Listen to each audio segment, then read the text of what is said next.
ঝাল ঝাল করে মেজবানি মাংস রান্না করবো আজকে।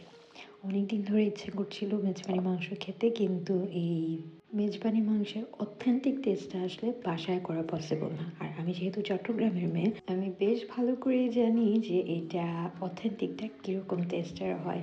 যাই হোক, দুধের স্বাদ ঘোলে মেটানো আর কি।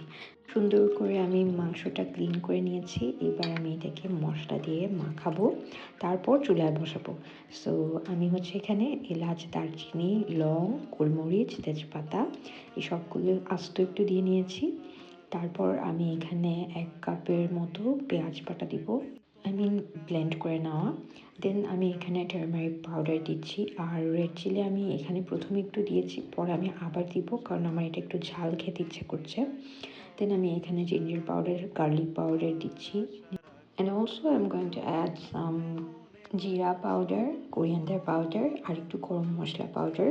সো এই তিনটাও অ্যাড করে দিব। আর আমি এখানে সামান্য পরিমাণ জয়ফল গুঁড়া দিয়েছি এখানে। দেন আমি টেস্ট অনুযায়ী একটু লবণ দিয়ে নিয়েছি যাতে মাংসটা তাড়াতাড়ি সেদ্ধ হয়ে যায়।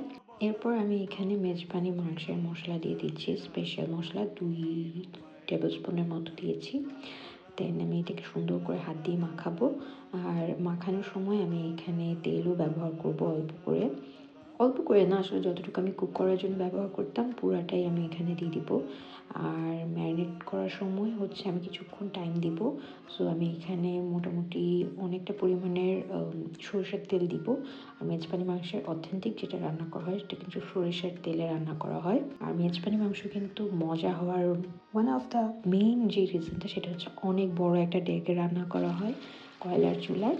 এটা কুক হতে হতে আমি হচ্ছে এখানে চালের আটার রুটি বানাচ্ছি। This is the first time I am going to make this চালের রুটি। আমি কখনো চালের রুটি বানাইনি, and it is really tough. So আমি এরকম বিধ্বস্ত করে বানিয়েছি, খাওয়া গেলেই হবে আমার জন্য। আমার ঝাল ঝাল মেজবানি মাংস is ready. Hope you have enjoyed. By.